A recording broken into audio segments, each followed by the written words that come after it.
Manatitra ny arabanao ndray tompo lasi tompo avy ny tenako ary miarabanao koa tonga soa indray to amin'ny fahita lavitra TV anaraka ny vaovao antsika hatramin'ny farany. Nanatanteraka fihetsiketsehana ny ampahany tamin'ireo mpivarotra etsy Mahamasina androany. Anton'izany dia tsy fahafan'izy ireo mivarotra intsony manoloana ny tsangam-bato mifanandrify ny vavahady be miditra ao amin'ny stade Mahamasina sy ny rond-point etsy Mahamasina. Nanao fihetsiketsehana ny ampahana mpivarotra tetsy Mahamasina androany. Hetsika izay nentina nanoherana mifanisorana azy ireo tsy hivarotra eo anoloan'ny tsangam-bato mifanandrify ny vavahady be sy ny rond-point etsy Mahamasina. Izay efa fito volana zany izay no nivarotra teto alohan'ity tsangam-bato ity sy teo amin'ny rond-point. Mpivarotra eo amin'ny valopolo izay 50 sy 30 ery amin'ilay rond-point ery ampita. Dia tamin'ny herinandro moa zany nilatsaka ny feo hoe tsy azo hivarotana intsony eto, nefa izahay reto tsy manana antom-pivelomana fa tsy mpivarotra isaky ny lakamisy eto ity. Ny argument tenenindreo moa zany hoe tery ny lalana, simba ny fotodrafitrasa sy ny rehetrarehetra zany. Fa nefa izay zavatra izay hita nefa tsy mitombina satria misy fotoana ny camion fivondronana mandalo eto aminay dia tena ngeza dia ngeza tokoa.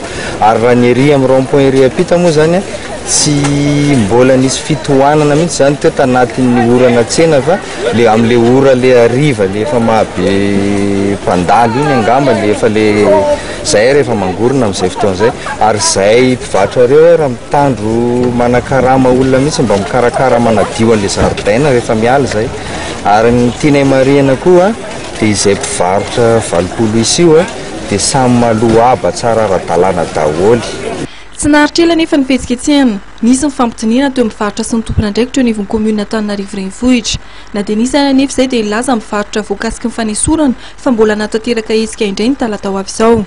Ny eo anivon'ny fiadidian'ny tanàna Antananarivo renivohitra dia nanamafy fa tafiditra amin'ny fanadiovana ny renivohitra ary indrindra entina ilana amin'ny fitohanan'ny fiara mandritra ny tsenan'ny alakamisy eny Mahamasina no antony nanesorana mivarotra manoloana amin'ny vavahady be ny Kanjabe sy ny rond-point etsy Mahamasina.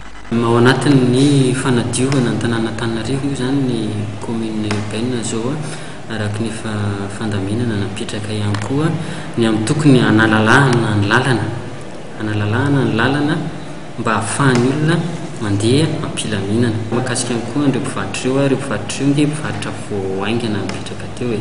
Tsy mivarotra hatramin'izay tsy voakasika akory fa kosa raha misy ny miteraka olana ho an'ny be sy maro dia tsy maintsy mandray fipetra ny tanàna Antananarivo mba ho tombotsoan'ny maro anisa zany.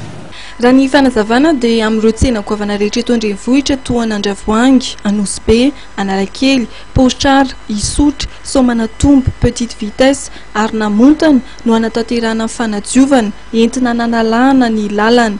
Hetsika izay nambarany teo anivon'ny komuna fa tafiditra amin'ny fiomanana amin'ny fiatrehana amin'ny fety ny faran'ny taona, fotoana izay mabetsaka amin'ny fivezivezen'ny fiara sy ny olona eto an-drenivohitra.